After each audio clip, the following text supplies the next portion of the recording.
You are listening to Leaders and Legends, a podcast presented by Veteran Strategies, an Indiana-based public relations enterprise, and federally certified veteran-owned small business. I'm your host, Robert Bain, along with our producer, Chris Spangle. Our podcast is featured on the All Indiana Podcast Network in partnership with Wish TV. You may find Leaders and Legends at allindianapodcastnetwork.com. Thinking of starting a podcast or need to host a public meeting? Let Leaders and Legends LLC be your partner as you look for new ways to communicate your message. Please contact us at chris@leadersandlegends.net. As always, all our podcast interviews are dedicated to the legacy and generosity of P.E. McAllister. Our guest today, we talked to him last week about his book on the Eastern Front. He has most graciously decided to come back on the podcast to discuss his phenomenal book. I enjoyed it so much. I read it with great intent. The Western Front, A History of the Great War, 1914-1918. Dr. Nick Lloyd, thank you so much for coming back on the podcast. It's great to be here. Thanks for having me. The Western Front, or World War I in general, the Western Front has been covered and covered and covered. But you managed to discover and articulate new things about that half of the conflict, that side of the conflict. How difficult was it for you to write a different perspective? I mean, it wasn't necessarily. I mean, it's difficult in a number of ways, but I think it's become evident over the years that certainly in Britain, our view of the Western Front is very Anglo-centric, and it doesn't take into consideration the breadth of that front. So we don't tend to think too much about, for example, the French army and its experience on the Western Front, and how that interacts with the German army. And so it was very early on in the project that I thought, the existing histories of the Western Front, there aren't actually that many, obviously very heavily focused on the British Army, which is fine. And that's a development, we've had to go through. But I think there's been quite a lot of excellent work over the last 10 or 15 years on different aspects of the Western Front, on the German army, and particularly on the French experience, that I wanted to incorporate and bring a much more rounded and coherent story to the Western Front than the one that even if you're an Englishman and you've read a bit on the war, your war is obviously grounded in the British Expeditionary Force, and that's the kind of Western Front that we know. And so widening it out, particularly to the French, also to the Americans as well, and then to the other side, I think that was really the aim, was to bring it out and incorporate all the scholarship that has been done in recent decades that I think provides that different perspective. And so it was a conscious decision to try and incorporate a broader perspective, which I knew people have been working on, and I knew there had been lots of interesting stuff on the Western Front, but it hadn't really crossed over into the popular sort of conception of the war. And that, I think I'm very, very proud of the book in that sense, that people read it. And if you look at some of the reviews and some of the comments people have had, certainly the French story seems to be the most surprising thing to them. They read it and then they write quite excitedly about, I didn't realize the French did this and the French did that. And I think that's really, really important. Sticking with the French for just a second, is there a sense of when people say, I didn't know that, would it be accurate to say the French experience in the Great War is overshadowed by the French experience in the Second World War, and therefore they're just kind of just dismissed as a group? I mean, I think it is, and it is. And I mean, obviously the trauma of the Second World War and the collapse of 1940 as a deep scar in France's history and French psyche. But so much of the damage of 1940, the rot, comes from the First World War, the enormous sacrifice that the French army and the French people made. And so I think there's no real way of understanding the Western Front without looking at what the French went through. And I think that's a really important component of getting it right. And so actually balancing it out in our understanding. And so really the Western Front really is the story of France's war. That's the sort of predominant story in the book. I mean, the British are obviously involved, and the British become more important as the war goes on, as their army expands. But it is really the French story of how they're able to hang on in 1914 and then carry on through the war. And so I think that's what makes it such an interesting story is these individuals and these generals and these characters come back and try and win it. So you can't really understand the Western Front without looking at the French experience. Helps put the Brits in context, really. Is it fair to say that the Brits, if I may use that term here in the United States, the Brits' commitment to being on the continent with a large army was somewhat fueled by the tenacity and the resistance and the bravery of the French? Yeah, I mean, the British obviously don't initially, they send a very small expeditionary force in August of 1914, essentially to provide moral support to the French and to secure the left flank of the French army. And then the British are faced with that situation that the war is far bigger than they had anticipated, and they get dragged in. And so really they have no choice but to reinforce that army and to expand it and grow it to try and, survive on the Western Front. And so the story of that relationship and that coalition war is one fraught with difficulties. And I detail in the book all the conferences they had and the disagreements they have and all the tensions within that relationship where the French want to bring the Brits on and they want more British, and the Brits are trying to hold the line and not have a sort of open-ended commitment to the West. And ultimately, they make a commitment by late 1915, early 1916. There is a commitment by Britain to actually see the thing through, but relations between the two camps are never harmonious. And by 1918, you kind of have a working relationship that's much better. And I think that's one of the themes of the book is you see that relationship develop, but it's never an easy one. And the Brits aren't really happy with it, certainly by the end of it. There's a feeling that either been used by the French or it wasn't really the war that they wanted to fight. And, next time it will be different. Whereas the French feeling is actually that we're taking all the blood cost of this war. We're doing all the fighting, and the Brits are not really playing the game. The British will counter and say, well, actually, we've got a massive navy that's blockading the Central Powers, that's bringing in the food and supplies and is securing your armies. And we're actually taking on most of the war against the Ottoman Empire in the Middle East.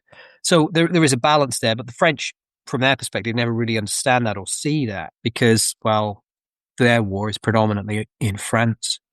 And so if the story of the Western Front is anything, it's a story of French resistance and French trying to, hold off that, German onslaught. What is more surprising to you as a military historian, as a historian, that allies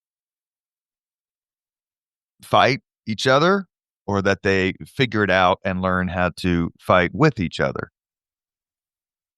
Yeah, I mean, I think that is the story of a sort of coalition which is formed by 1918, and there's that relationship between those key players: Haig, Pétain, Foch, Pershing, Nivelle. I mean, there's quite a few characters that come and go during the course of the war, and they're able to forge a relationship, and it's a kind of a fellowship that gets there in the end when they appoint Foch as Allied Generalissimo under the threat of disintegration and defeat in spring of 1918. They finally get there.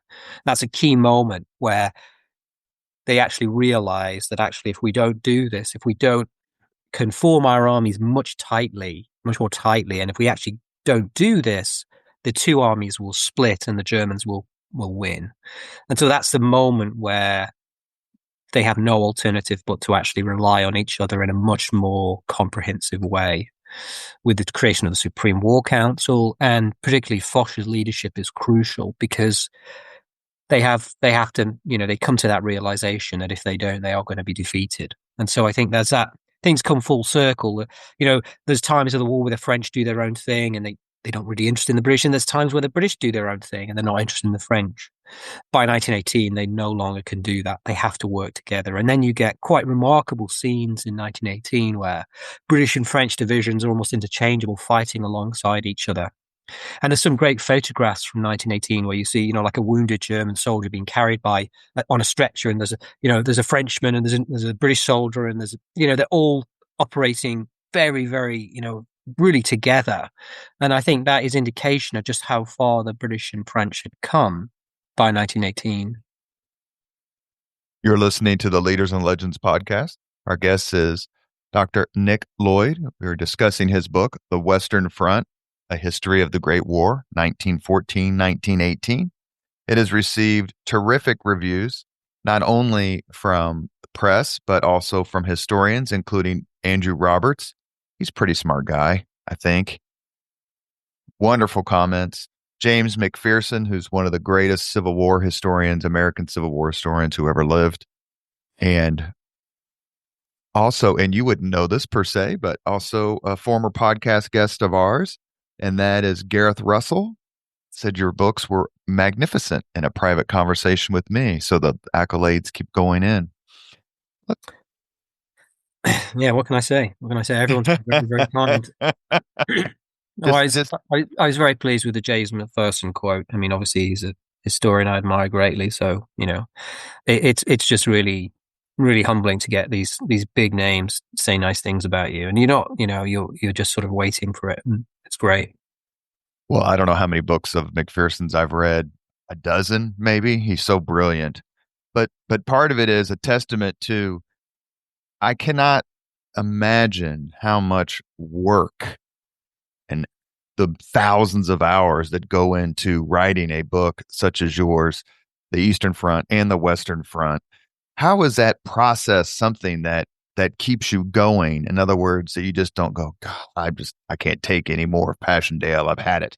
Of fascination, of many years, obsession probably. I've studied the Great War all my sort of adult life, really, and going back to my teenage years, it was always a fascination, and studied it professionally. Had the good fortune to become a historian, and you get to a point, I think, a kind of maturity in yourself, but also in your writing, where you can kind of handle these bigger topics and the larger sorting of material. And so, when I came to the Western Front, I knew the ground pretty well. I knew the literature. I'd been researching and writing it, so it was an expansion of what I'd known. And so it was kind of using all the stuff that I'd learned, but also trying to write in a way, which is something I've honed throughout my career, trying to write in a way that is people can understand and can appreciate. Because I think too much of history, I think certainly I read, is quite flat, and you never really get a sense of the characters involved. So much of history is about personal relationships and personal characters, which you really need to understand. All the military history is just full of units, the movement of units, which can be very, very difficult to digest. And so, there is a movement of units in my book, but I hope it's not too much. And I really wanted to nail the characters of these individuals. So that was a real challenge. Some of them I knew better than others, but some I got to know over the course of the book. Some I disliked, some I really liked. And so I think that was really a challenging part of the book, was to bring these characters to life. But I mean, it was a great joy to write. I mean, it was a fascinating story to write, and you just sort of plod through it. And I think the seasons come and go, and one of the things I really wanted to do was was just go through the sort of timeline, so you don't get to a period where fighting's finished for the year. So then you kind of, you move immediately to the following spring and you start again. So we actually go through the winters, and you can kind of have a breather, and then you go again. And that sense of just moving gradually with the time was really crucial. So yeah, I mean, I think it was just about sort of trying to get into characters and sort of immerse yourself in it, which is really interesting to do. But I mean, I can do it because that's pretty much all I do. You mentioned, I can't let this pass, so forgive me. You mentioned characters you like and disliked. You want to give the audience one or two of each, or one of each? Yeah, I mean, I think there's a number of French generals that I really admired and I really came to like. Philippe Pétain, I think, certainly, I mean, obviously his history in the Second World War is more so we say more complex. But certainly in the First World War, he's a national hero and a great man. There were other characters I like Robert Nivelle. I think is good at certain points, but he just loses it. There were some commanders like General Herbert Plumer, Henry Rawlinson on the British side that I thought were excellent battlefield commanders. There's some characters you really dislike. So someone like Erich Ludendorff, a very difficult character, very sort of a very aggressive, but actually really narrow in his conception of war, not willing to compromise on anything.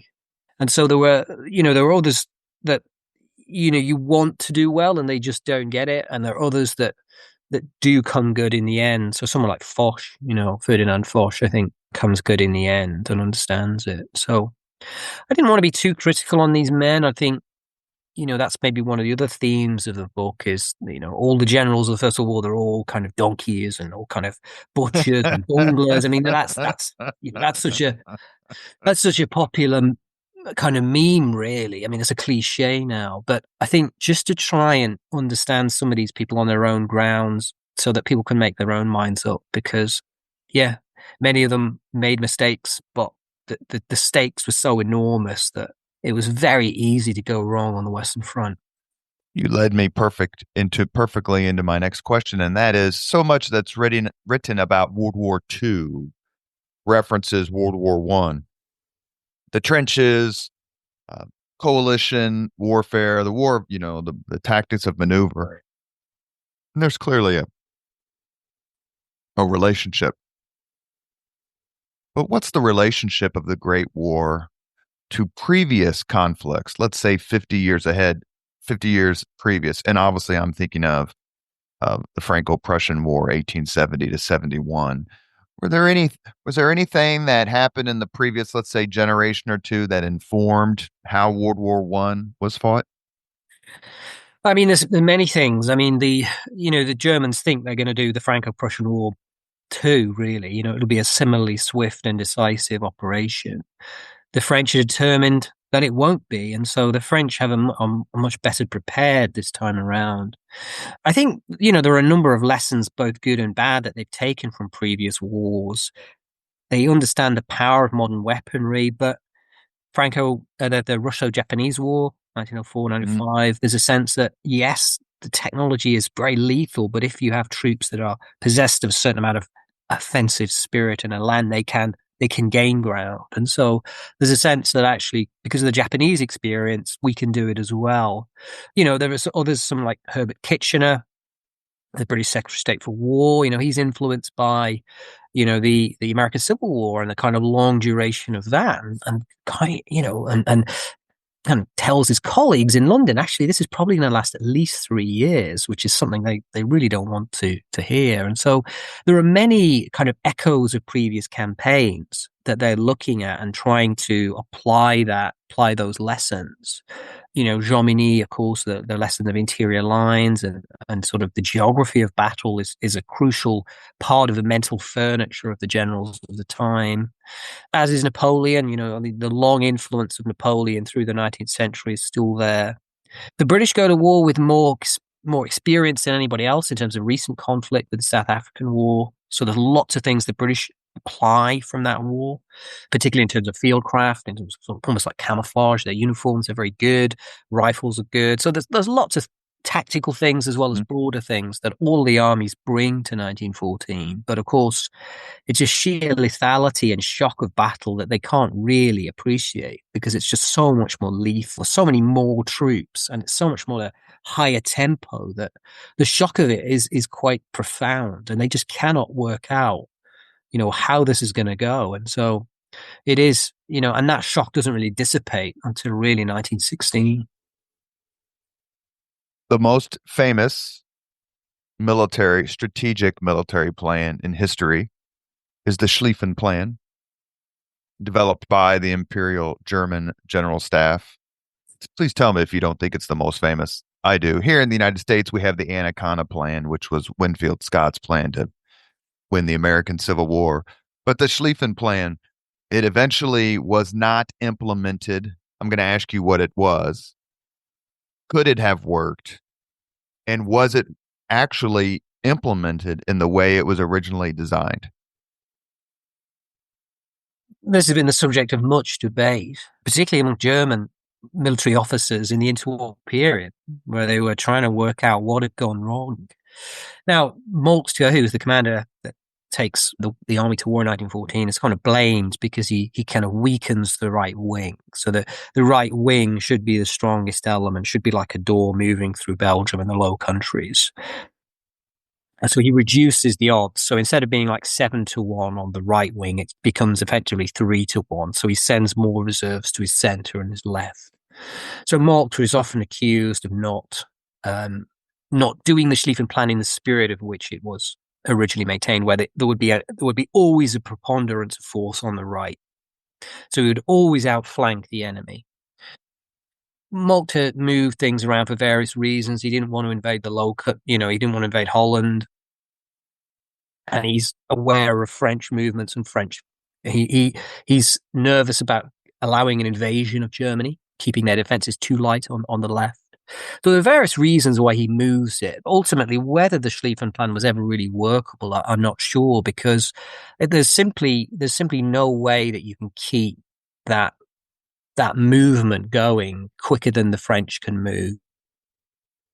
Huge amounts of railway deployment prior to when they go, so they move everyone in place on a railways, and once the Germans get off their railheads, they really march. They just march.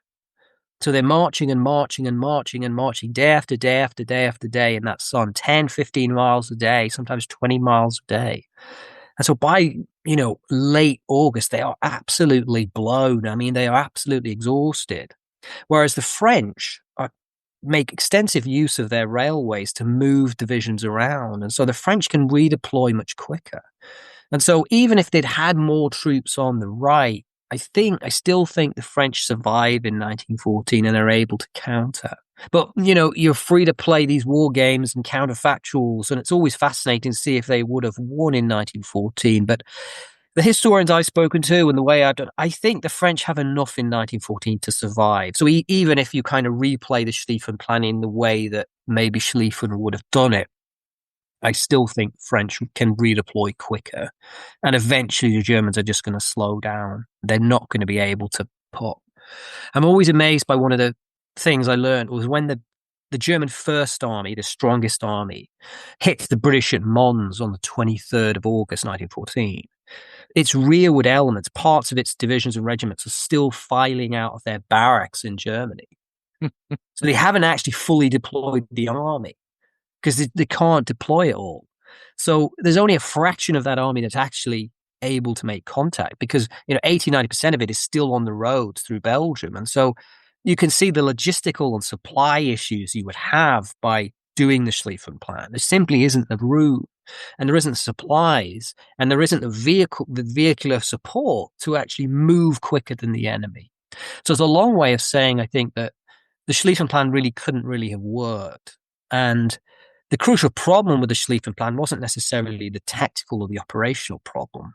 It was the very fact that it was a strategic answer to a problem that caused huge problems. So you don't want to fight a two-front war.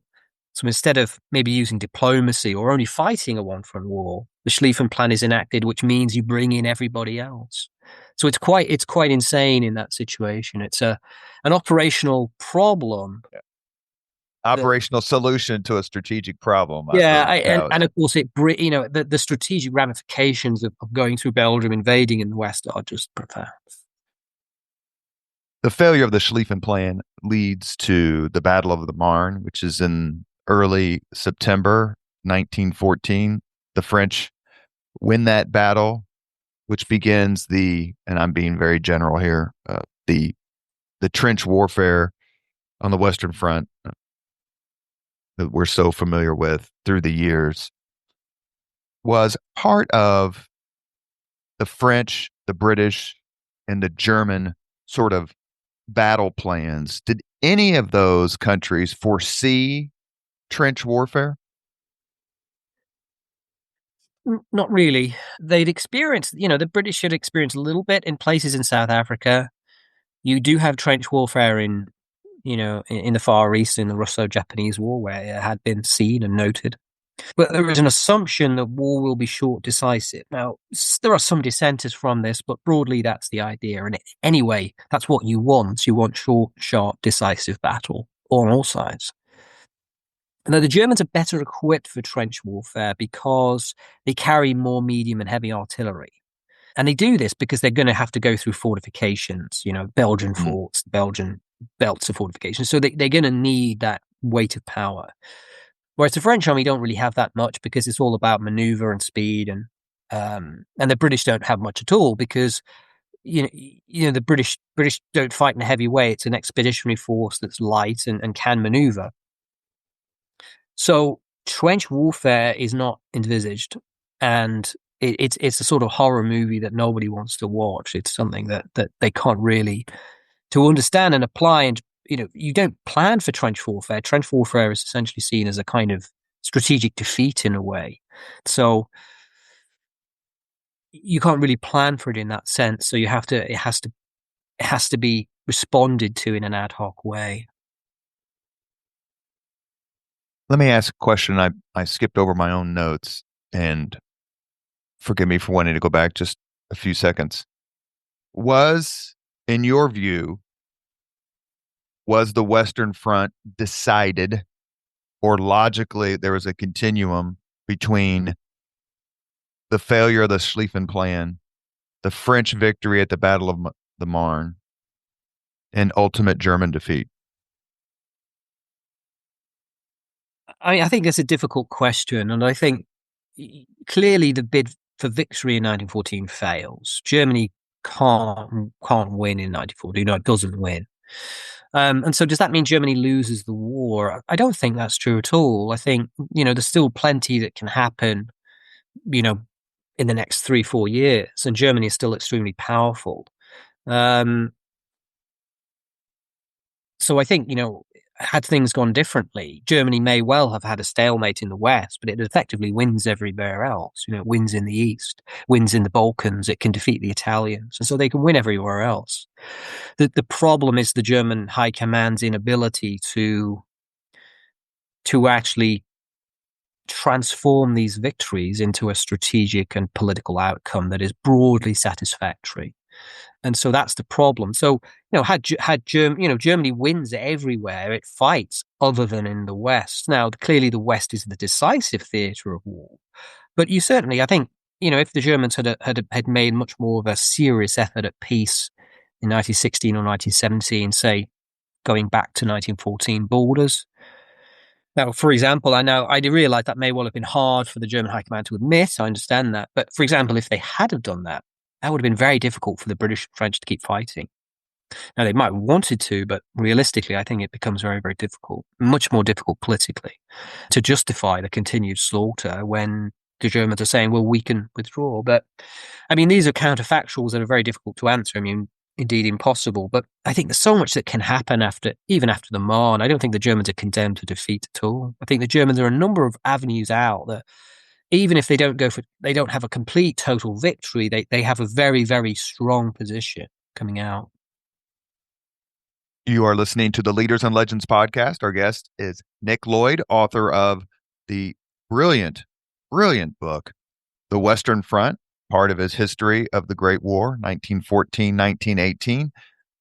Dr. Lloyd, is there a particular event during the Great War you wish you had witnessed, been there as it was happening?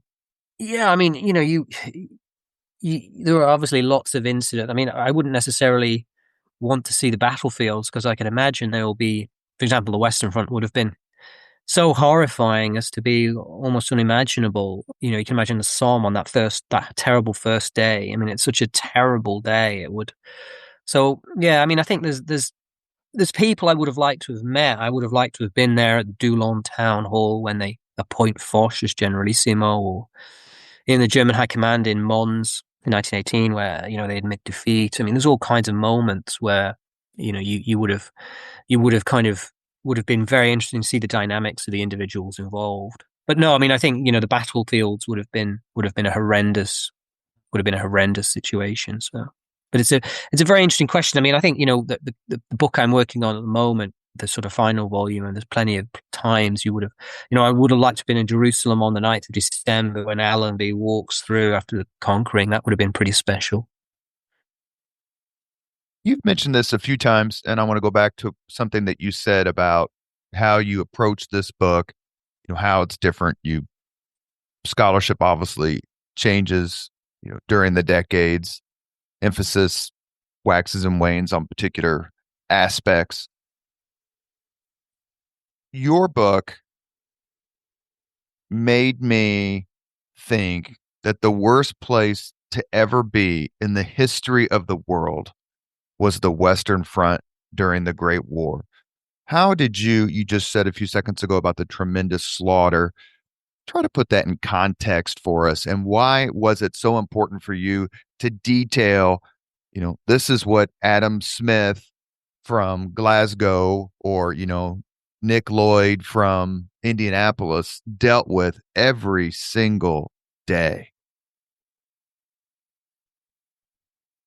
I mean, I think the First World War is just, it's that sort of, abiding catastrophe, really. And I think that's always sort of been of great interest because it's such a disastrous war, such a tragic war, destruction of European Western civilization in many ways that unleashes so many of the horrors of the 20th century, the ethnic cleansing, seas of great genocides, Russian Revolution, the horrors of Soviet communism, the destruction of the Ottoman Empire. And I mean, the list goes on. I mean, it's a great tragedy. And I think that's what's very interesting about it.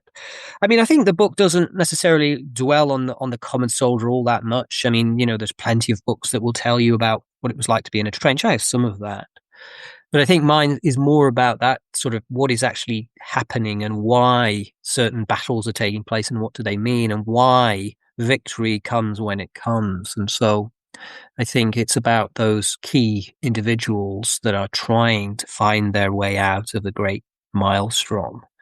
And I think you learn a lot about individuals when you see them, making mistakes, doing, things they shouldn't have done or stupid things or trying their best and still failing. I think that's a great lesson for everybody to see how humans, can continue to keep going in the most terrible circumstances. And so, again, the personal stories of those people were very important to me. And I think that's that's a glue, really, to see how these people are getting on.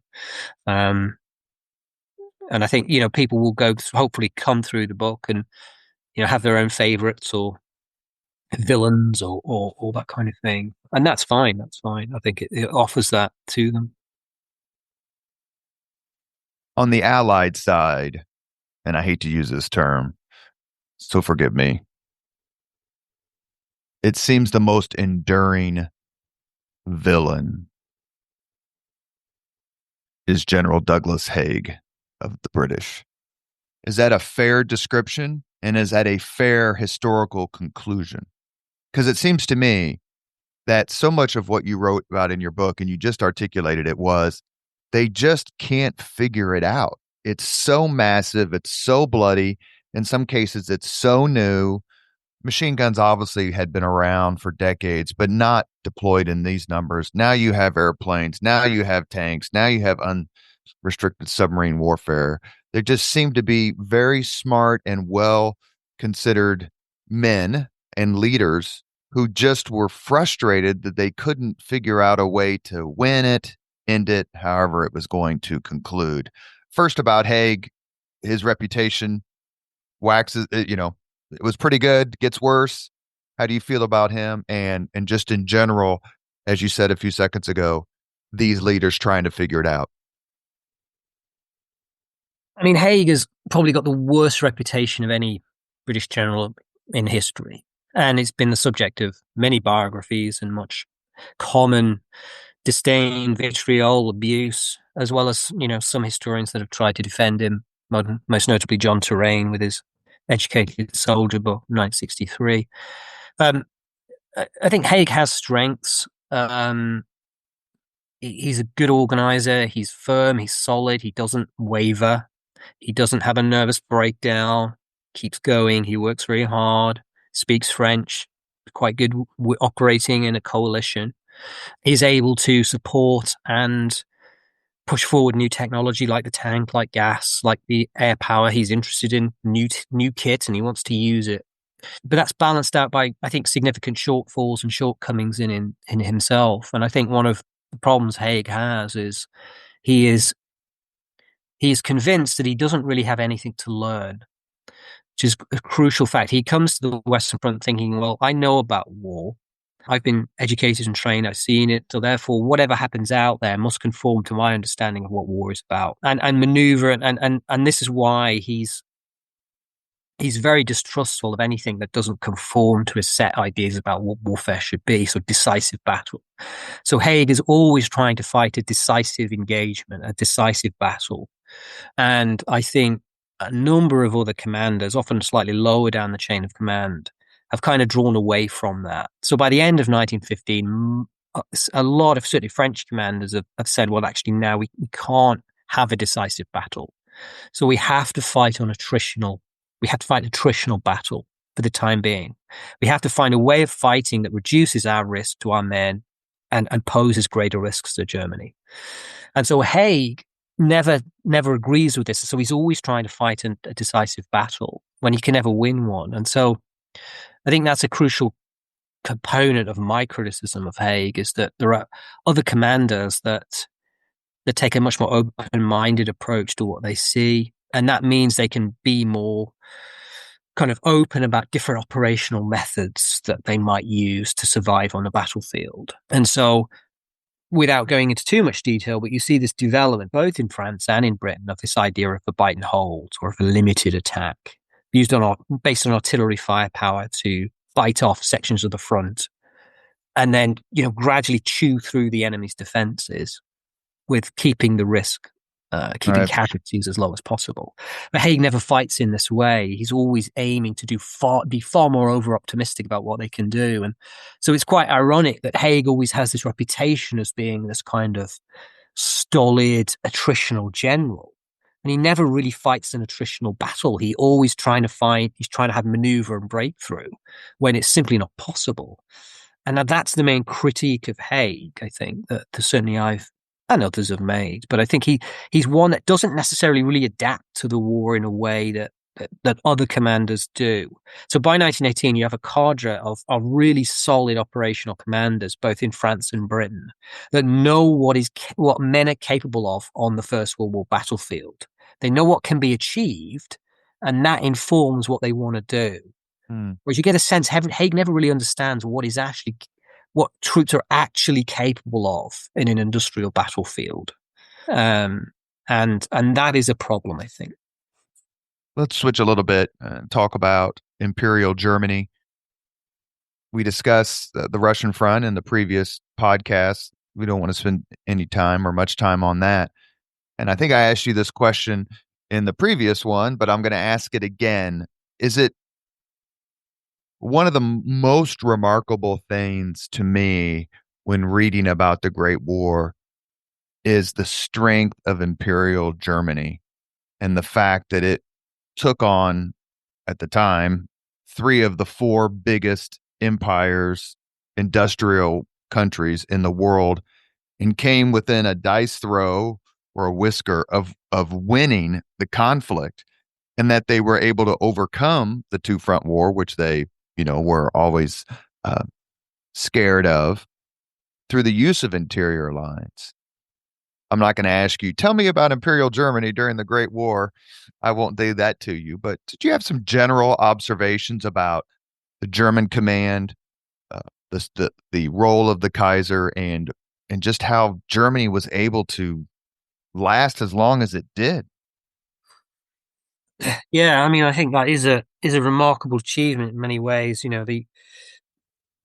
Everything in Germany, certainly the army, is all about tactical competence and tactical effectiveness. So the way that they do command and control, the weapon systems, the training, it's a very coherent state, general high level of education. And so that means it gives it a real stolidity. And it's a big army as well. So there's lots of people that are trained up. whereas Britain doesn't have that. It's training on the job. But I mean, ultimately, the Germans are in quite a favorable position because they're on the strategic offense in France. They're in France, but they're on the defensive tactically and operationally. And in that early phase of the war, where there is a real advantage to the defense, that gives them that ability to withstand and hold the line and then learn about the war, and they can try other things in the east. But again, you've got to remember that about a third of the German army is in the east, so there's only two-thirds in the west, and so Germany is an extremely powerful state. It's significantly bigger than France, and it has. One historian said it has the most, the greatest army since the Roman legions, and I think that's a really interesting point, certainly in this period of the war. Not to say they get everything right, because I don't think they do, and I think the what the Allies do is in some ways equally impressive, but Germany is able to, it has the advantage in the West that it can step back and actually give up terrain if it needs to, and present that problems for the Allies while trying to win the war elsewhere. And so Germany is able to do that pretty successfully until 1918. You mentioned a few minutes ago about could the war have ended in 1516 or 1617, a diplomatic solution. You mentioned it in your book, and I've read a couple of other books about this. Was there any realistic chance for a diplomatic end to the war, sort of status quo ante? Was it ever going to happen? Could it ever have happened? I mean, some people have argued that it came close to working out. I'm not sure, really. I think the only time the Germans are really interested in a peace settlement is when they're losing, when they're obviously losing. That's when they start thinking about, well, now is the time. And of course, you don't go for peace because you think you can still win. And most of the time, the British and French and the Germans on the other side still think they can win, really, until you get to a point where, there's that line in Macbeth, you've waded through so much blood, you might as well just keep going. And I think both sides have that. As more people are killed, there's that sense, well, we can't possibly give up now because, Right. how are we going to explain this? And so certainly by 17, that winter of 1617 may be the best chance because the Allies are becoming increasingly exhausted, and Germany is becoming aware that the war is becoming really, really costly. So the end of the Somme going into 1917 is probably the worst period of the war for the Allies, where morale is becoming seriously damaged and Britain's running out of money. But of course, it could have happened had Germany not gone for unrestricted submarine warfare, because once the Americans come in April, that's such a huge boost to the Allied morale. They know they can win now, so they just have to hold on. So once you get to that point, the Allies aren't really interested in anything else. And for Germany's perspective, they never really consider giving up Belgium, withdrawing the borders until it's too late. But had Germany offered something like that at the beginning of 1918, maybe, it wins in the East, it brings all its troops back, and then it digs in, and then it offers serious talks. That would have been really not easy for the Allies to deal with diplomatically. I'm going to ask you about that in just a second, but I cannot pass up the opportunity. We mentioned and discussed Douglas Haig's status as quote unquote the villain of the Allies, and that's going to overstate it, but you understand where I'm headed. The demonization of the Kaiser as the bloodthirsty Prussian who allows war to happen. And we haven't really talked much about the origin of the war because that's another 5 podcasts. It's so fascinating. But the Kaiser, what was his role as supreme warlord? I think that was his title. And has history been fair to him? Does he deserve his place in the pantheon of historical villains? I mean, I think he probably does. I mean, he is the man that should, should provide that leadership, and I think he fails on a number of occasions to do that. So, I mean, he's weak. I think that's been well established. He's quite insecure. He says something quite early in the war. He says, people think that I run the war, but it's not true. I just go for walks and chop wood. I just sort of hang around the headquarters and occasionally get briefings. And I don't really do anything. And so he's not of the character or the personality or the skill, the political ability to control and cohere the political, economic war and the military war. So the military in Germany becomes so powerful, they basically kind of overshadow him. And so he should have provided that direction and that coordinating function. But he can't do it. And at crucial times, he sort of lacks the courage to take on the generals and actually, put them in their place, because he really is overshadowed by these key figures that are quite happy to essentially bully him into it. But ultimately, he has responsibility, and he does intervene at crucial moments on crucial decisions. But he ultimately is kind of a pathetic character, really, who's completely overshadowed and overwhelmed by the war. Is it overstating it to assert that the declaration of war by the United States on April 6th, 1917, that's the dispositive event of the war? In other words, at this point, it's decided. Am I being too much of an American here? Yeah, no, I think it is. I mean, I think that's the moment where it's such a disastrous move from the German high command. Now, clearly, the German high command don't rate the Americans. They don't think they're soldiers. But it's such a risky diplomatic thing to bring. I mean, even if the Americans never deploy an army, that economic power, that military, that naval power is so enormous. I mean, I think even in 1914, American production of coal was like 3 times Germany. So even in 1914, the American economy was absolutely enormous. And that's not as powerful as it later becomes in the 20th century.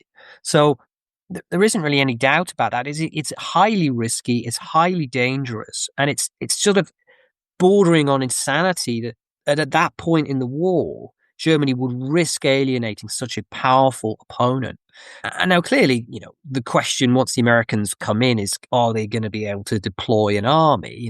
Germany thinks it can sink everything, and the Americans aren't serious. But again, that's such an underestimation of the American character, of the ability of the British to keep those ships afloat and convoying and everything. So, I mean, I think fundamentally it is a German arrogance. There's a complete arrogance about the Americans, and an ignorance about what the Americans are capable of that ultimately condemns them.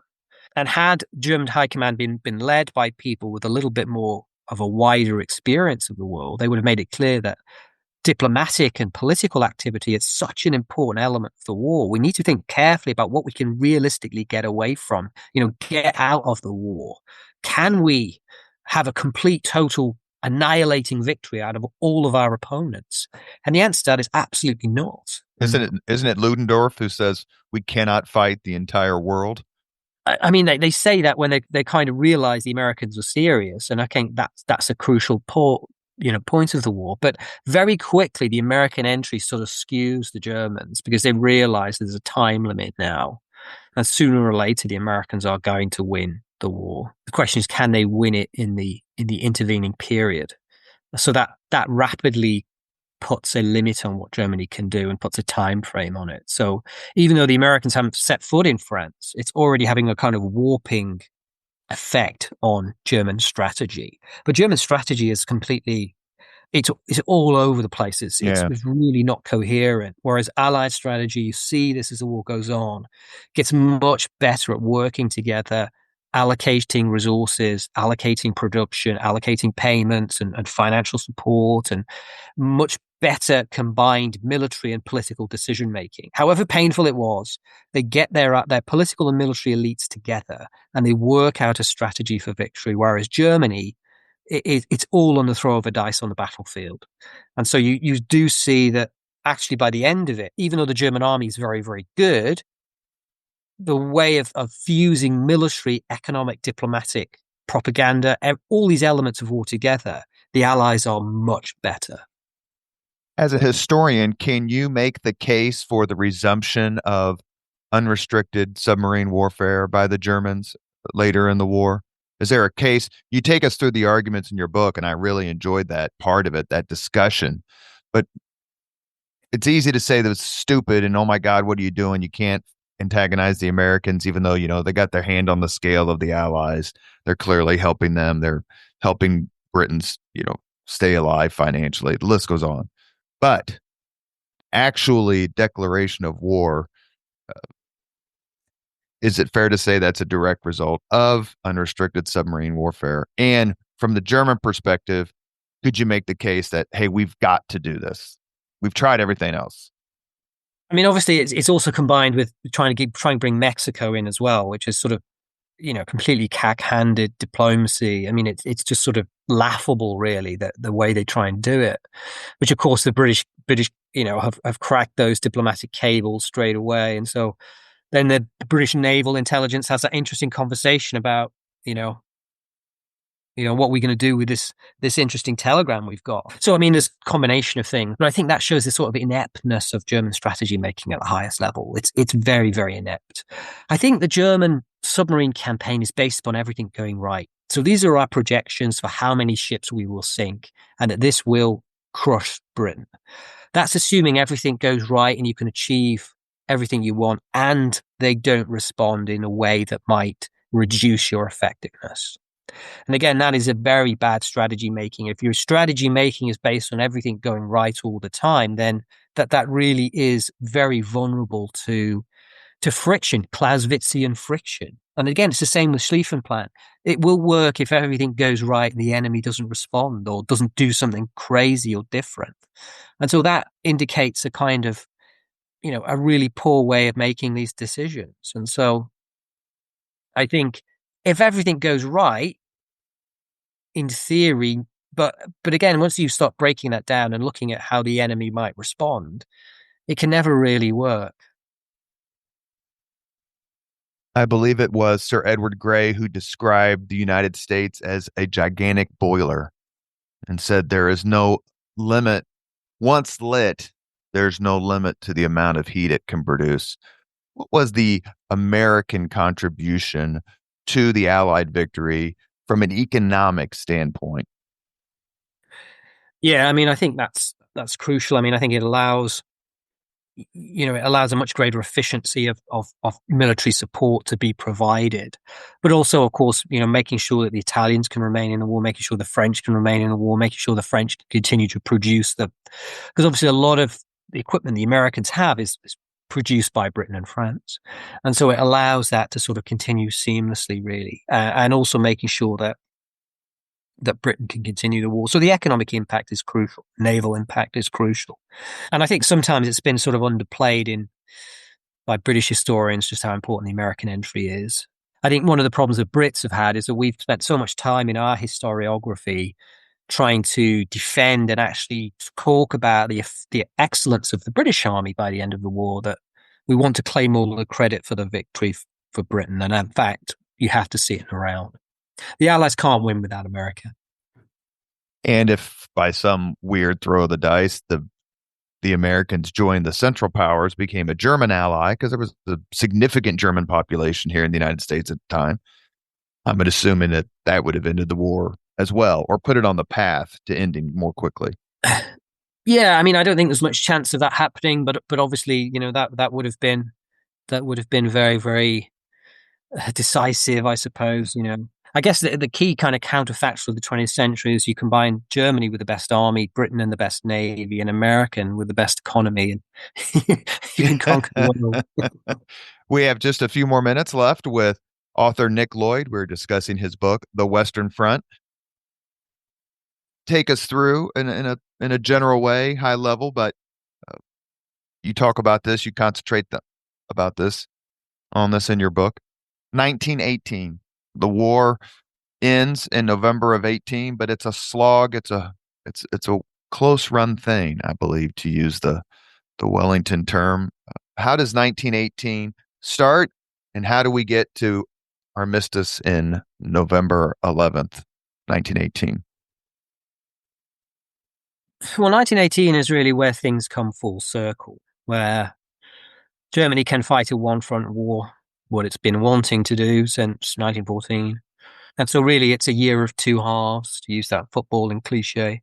You have this massive German spring offensive, starts in late March, which, they put everything into it, and it's going to be the Kaiser's offensive, a war-winning offensive. They brought 1 million men across from the east after Russia's collapse. And they can strike, and they strike at the gap, or the sort of the junction between the British and French. They aim to roll the British up, and essentially what happens is they make huge gains, very successful but very, very costly offensives, and ultimately the Germans can't take that next operational leap. I suppose they can make gains, but eventually they begin to run out of steam, and they can't then restart things. So Germany mounts a number of other offensives up and down the front. Again, they usually have quite good initial success. They can go quite far, but eventually they run out of steam, and the Allies can bring in reserves. And then nowhere really do they truly threaten vital ground. There's some places where they get close, but they never quite do it. They get quite close to Amiens, which is a really important railway junction, Hazebrouck as well. But they never actually seem, and Ludendorff never really seems to know what exactly he's doing. Is he fighting the French? Is he fighting the British? Is he concentrating on the gap? Is he going for Hazebrouck? Is he going for the Channel ports? He tries a bit of everything, really. And essentially what happens is gradually the Germans slow down, and then the tide turns, and you have the Second Battle of the Marne, which is the counterattack in July. And that really kicks off the final phase of the war, where the Allies then go back onto the offensive. And in a number of attacks up and down the front at Amiens, on the Chemin de Damme, in Flanders, they gradually eat into the German army. And then at this point, the Germans begin to retreat. So they retreat to prepared position known as the Hindenburg Line. That's broken in late September. And from that point onwards, the war rapidly, comes to an end. And the Germans effectively then realize that the problem increasingly becomes the home front. And they might still be able to resist in the West. They can still cause the Allies casualties, but they can't really alter the strategic, balance. So the requirement then changes. The need is to keep some part of the army together that can hold on to prevent a Bolshevik uprising. So that's the kind of decision that Germany has to make by October, November, is that actually we are going to lose. And they're largely unimpressed, for example, with the Americans, but the Americans are only getting stronger, and they're going to be very, very strong in the spring of 1919. So if the war continues into 1919, it's only going to get worse. And so that's the year 1918. It's when things come full circle, and you have the culmination of everything that happened in the previous 4 years. So it is like that kind of 3-act tragedy in the Western Front. It does have that kind of balance, I think, which makes it quite an interesting historical topic to see, particularly when you see it in its entirety. Is there an argument for Germany just to have remained on the defensive in 1918? They've got 1 million troops that they didn't have. They've got supplies and other resources coming in from the Eastern Front, which is now basically finished. Why didn't they just say, look, you're never, ever, ever, you don't have a single troop on German soil. You're never going to get here. It's only going to get worse for everybody. Let's just figure something out and not do Operation Michael, where they have this massive offensive. Yeah, I mean, this is an argument I've made. I think if they do that and they hold firm in the West, they dig in and they make a serious peace offensive or diplomatic maneuver, then the Allies would have to respond. And I think, that's a very different scenario. But the way in which decision making is conducted in the German Empire at this point is, again, quite different from how it's done in the West. So on 11th of November 1917 is when the decision to attack in the West is taken. And there's about 4 or 5 people in the room: Hindenburg, Ludendorff, a couple of chief staff officers, no politician, not the Kaiser. No, there's just a military problem. They make a decision: we're going to go west. The question is, not about politics or about war aims or about diplomacy. The question is, should we attack on the Somme or the or the Ain? This is the kind of myopia of the German High Command. Is Ludendorff is focused on where am I going to break through, gets the maps out rather than the big strategic questions about what is the end goal here. The end goal is breaking the front, and then we will win. So that is the kind of chaotic nature of German decision making at this point. And ultimately, this logical idea about essentially banking your wins and leaving the casino is not taken. Ludendorff is a high roller. He will keep going. And ultimately, we know what happens. He comes out of the casino. Busted. He's thrown out. I'll make a statement and you correct it or judge it. Great Britain and France never have fully recovered from the Great War.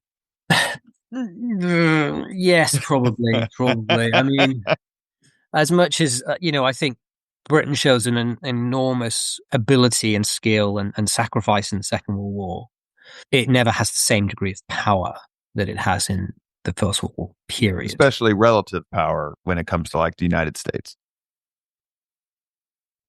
And France? Yeah, I mean, I think France suffers demographically as well. It struggles to recover from that psychologically. And I think there's arguments made that the psychological aspect of it is probably more crucial than economic issues or sheer blood costs. Because obviously Germany loses more. It loses more people, but also loses more proportionally as well. So, yeah, I mean, you can argue this all day long, but Germany comes out of it devastated in many ways, but with that sort of still that desire for revenge, whereas Britain and France simply do not want to go through that again. And I think it's that psychological aspect that's probably the most important. Last question, or more of a request, a final thought, or hey, I didn't really know this about the war or about the war's participants until I spent years. Is there a discovery or a change of heart or mind in you, the author, that's the result of writing this book?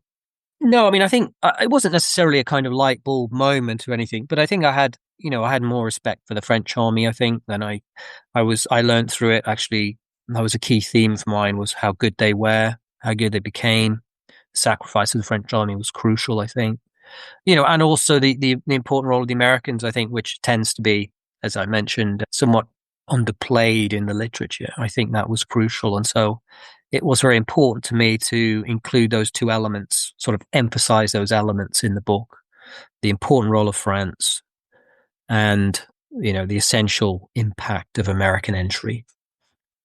Forgive me, one last question. If you had been in charge at the end of 1918, would you have gone into the Netherlands and snatched up the Kaiser from Dorn?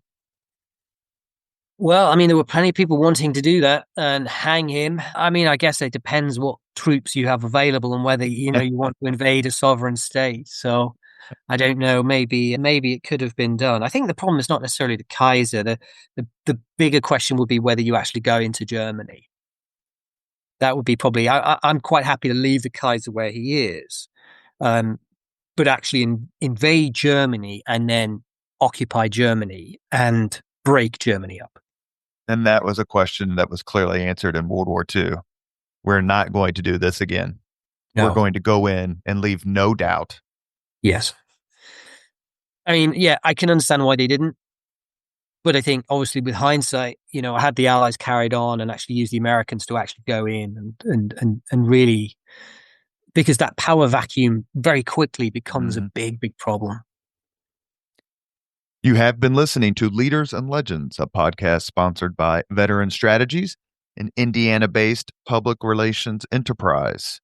As always, all our podcast interviews are dedicated to the legacy and generosity of P.E. McAllister, who, incidentally, is an American industrialist and philanthropist who died a few years ago at the age of 101. And P.E.'s first name was Pershing. He was born on August 30th, 1918. We miss you, PE. Our guest, Nick Lloyd, author of The Western Front, A History of the Great War, 1914-1918. There was so much we didn't get to talk about, but I'm incredibly grateful for your time, for doing this second podcast, and for the unfathomable effort that it took to write these books. Thank you so much, Dr. Lloyd. I hope to have you on again. Thank you so much. Thank you very much for listening to Leaders and Legends, brought to you by Veteran Strategies Incorporated. If you want to contact us about this program or our menu of public relations services, please send us an email at robert@veteranstrategies.com. That's robert@veteranstrategies.com.